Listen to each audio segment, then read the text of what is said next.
Halo teman-teman, jumpa lagi di podcast bersama Ikatan Wajib Pajak Indonesia bersama Bapak Rinto Setiawan. Halo Pak Rinto, apa kabar? Masih semangat hari ini, Pak? Selalu semangat, Mas. Oke, luar biasa Pak Rinto, selalu semangat bersama kita teman-teman ya.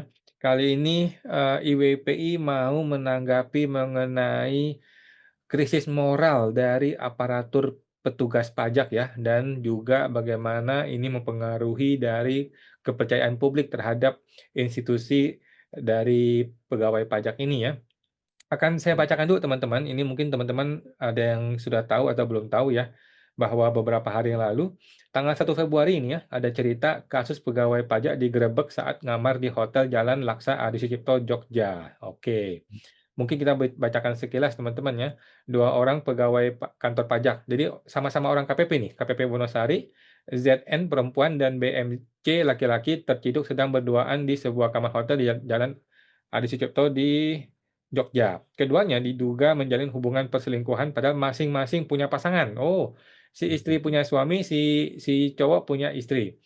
Penggerebekan dilakukan oleh si suaminya cewek nih, suaminya ZN bersama penasihat hukum dan aparat kepolisian. Oke.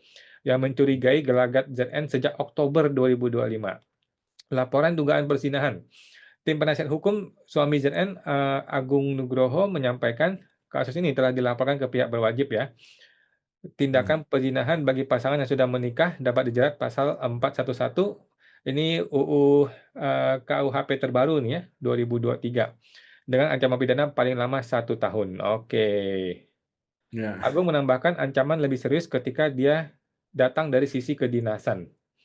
Dari disiplin PNS nih ya, PP 94 2021, perselingkuhan dikategorikan sebagai pelanggaran disiplin berat yang mencoreng kehormatan negara. Terancam dipecat nih. Dan bagaimana sih Pak Purbaya? Apakah akan memberikan bantuan hukum? Masa yang koruptor dikasih bantuan hukum, yang begini nggak dikasih bantuan hukum sih? Nggak adil dong. Oke, mungkin teman-teman tinggal baca lagi, dan kita langsung minta pendapatnya dari IWPI ini, Pak. Bagaimana IWPI Oke. menanggapinya? Oke, Mas, langsung ini materi kita saya tayangkan dulu untuk menanggapi kasus ini, Mas ya. Nah, ini Mas.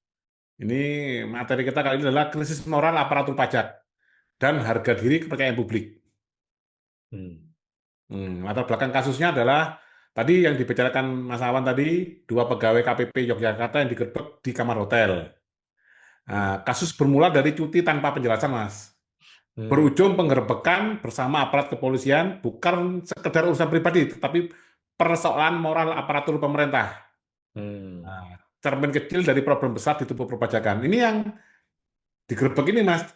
Ini perselingkuhannya terjadinya ini sesama petugas pajak, Mas Awan. Hmm. Nah, ini kenapa kok sampai seperti itu, Mas Awan?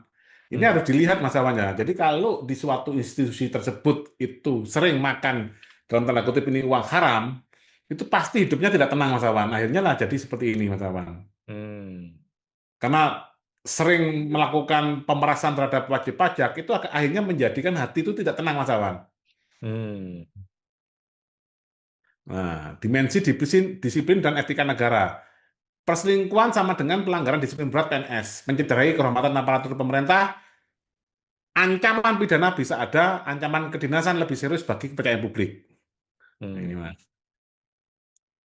Nah, ini pengakuan internal dari Direktur Jenderal Pajak, Mas. Ini pernyataan mantan Dirjen Pajak, Pak Suryo Utomo, Mas Awan. Hmm. Pelanggaran disiplin terbanyak di dalam DJP. Pertama adalah fraud atau meminta imbalan di pihak luar. Ini Hmm. sudah banyak OTT, Mas ya. Kemarin di Banjarmasin, ada di Hmm. Jakarta Utara, yang apa, barusan-barusan ini. Yang Hmm. kedua adalah hidup bersama tanpa menikah atau kumpul kebo. Hmm. Jadi Pak Surya Utomo sudah mengetahui hal ini, Mas Awan. Hmm. Kedua yang paling banyak itu adalah hidup serumah tanpa menikah. Artinya krisis moral sudah lama diketahui secara internal. Hmm. Karena apa, Mas Awan? Untuk menjadi petugas pajak yang dengan target pajak yang fantastis, akhirnya dalam tanda kutip banyak petugas pajak ini melakukan apa, Mas ya, tipuan-tipuan atau edukasi yang menyesatkan bagi wajib pajak. Inilah akibatnya seperti itu, Mas Awan. Hmm. Banyak wajib pajak yang merasa terzolimi, gitu. Seperti itu, Mas Awan. Hmm. Moral pribadi dan korupsi struktural. Kasus etika pribadi tidak sama dengan berdiri sendiri. dalam waktu berdekatan, yaitu Mas, OTT di Kanwil DJP Jakarta Utara dan OTT di Hmm. KPP Madya Banjarmasin. Pola yang sama, etika rapuh, integritas runtuh, korupsi sistemik. Hmm. Nah, ini Mas, ujungnya kan memang kan karena memakan uang korupsi ini Mas. Hmm. Kenapa kok korupsi? Karena integritasnya sudah runtuh. Integritasnya runtuh karena etikanya sudah rapuh, gitu, teman-teman. Jadi ini seperti ini Mas, siklus lingkaran setan Mas Awan. Hmm. Ini peringatan dari Cak Nun Mas Awan. Ini sekaligus peringatan bagi Menteri Keuangan Purbaya, Dirjen Pajak Bimo Wijayanto dan Bapak Presiden Mas. Bapak Hmm. Prabowo Subianto. Hmm. Terus Ketua DPR Ibu Puan Maharani, Ketua MK Bapak Soehartoyo. Ini harus memahami ini Mas Awan. Hmm. Birokrasi dan pemerintahan Indonesia itu seperti kawah. Hmm. Siapapun yang masuk beresiko kehilangan keseimbangan, menjadi tidak adil, curang, dan tergoda oleh nafsu harta serta kekuasaan. Hmm. Kawah ini adalah menggerus etika kerja sekaligus merusak etika hidup.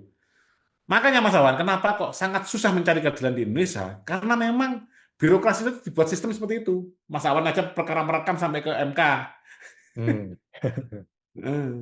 MK-nya nanti kita lihat apakah dia adil atau curang. Kalau menurut Cak Nun pasti tidak adil dan pasti curang.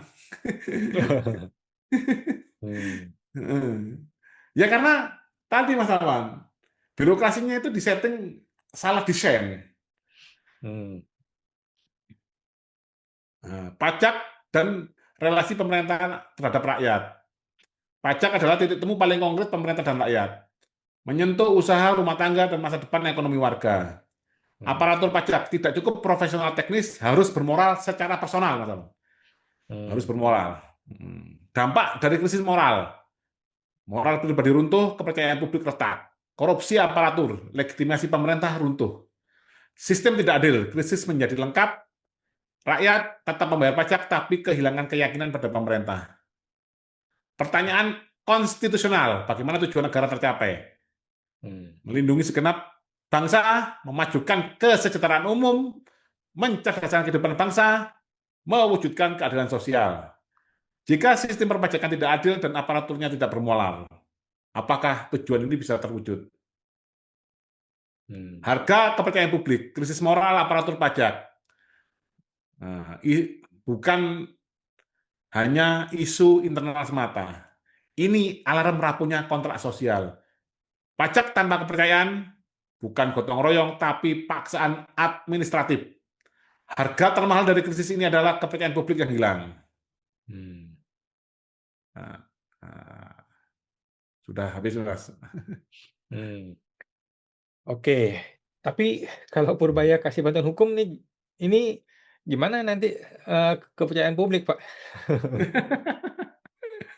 Nah, makanya Mas, kalau kita berkaca dari pernyataan Cak Nun, kalau orang sudah masuk ke birokrasi Indonesia yang seperti kawah, kalau orang masuk ke situ menjadi tidak adil, curang dan terlalu bernafsu terhadap harta benda, ya kalau bagi saya ya biasa-biasa saja Mas Awan. Ya Hmm. karena memang yang terjadi seperti itu Mas Awan. Ini kan antar petugas pajak pajak kena target Mas Awan, mungkin stres. Terus Hmm. tiap tiap hari bersama orang-orang itu aja. Hmm. Pulang sampai malam-malam itu Mas Awan. Akhirnya kan ya namanya nggak ada siapa-siapa Mas Awan. Mungkin sampai malam Hmm. awalnya di kantor lirik-lirikan seperti itu Mas Awan. Hmm. Jadi kalau Hmm. pun nanti Perbaya ngasih bantuan hukum ini saya tidak kaget Mas Awan. Karena kalau dari Cak Nun tadi sudah jelas Mas Awan. Ya, birokrasi pemerintahan di Indonesia ini kalau seperti kawah yang masuk situ pasti menjadi tidak adil, curang. Nah, seperti itu Mas Awan. Itu kalaupun nanti kelihatannya adil, itu kelihatannya Hmm. aja adil Mas, kelihatannya ada adil. Hmm. Contohnya, nanti Mas Awan dimenangkan di MK.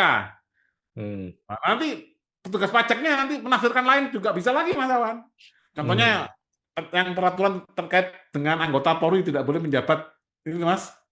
Ya, di jabatan publik lainnya. Hmm. Nah, atau harus sudah resign dulu dari anggota Polri. Cuman kan Kapolri langsung mengeluarkan perkap, peraturan Kapolri sendiri. Nah, itu nanti Hmm. contohnya akan seperti itu Mas Awan. Hmm. Oke. Jadi mereka mungkin oke lah ini lepas, saya tidak bisa kondisikan hakim MK. Nah, tapi dia nanti sudah diajarin sama hakim MK-nya, kemungkinan seperti itu Mas. Nanti kamu buat Hmm. seperti ini aja lah, nanti saya tak diem aja itu Mas. Hmm. Oke, Pak. Siap. Kita tunggu ya. Kalau sampai MK bilang tidak ada larangan merekam, apakah Pak Bimo, Dirjen Pajak berani bikin aturan dilarang merekam? Iya, Atau atau Pak Purbaya bikin PMK larangan merekam ya untuk iya, menantang heeh. Mahkamah Konstitusi. Benar. Oke. Baik, terima kasih Pak Rinto informasinya. Kita jumpa lagi Pak di podcast berikutnya Pak. Terima kasih WPI. Mari. Oke, Mas.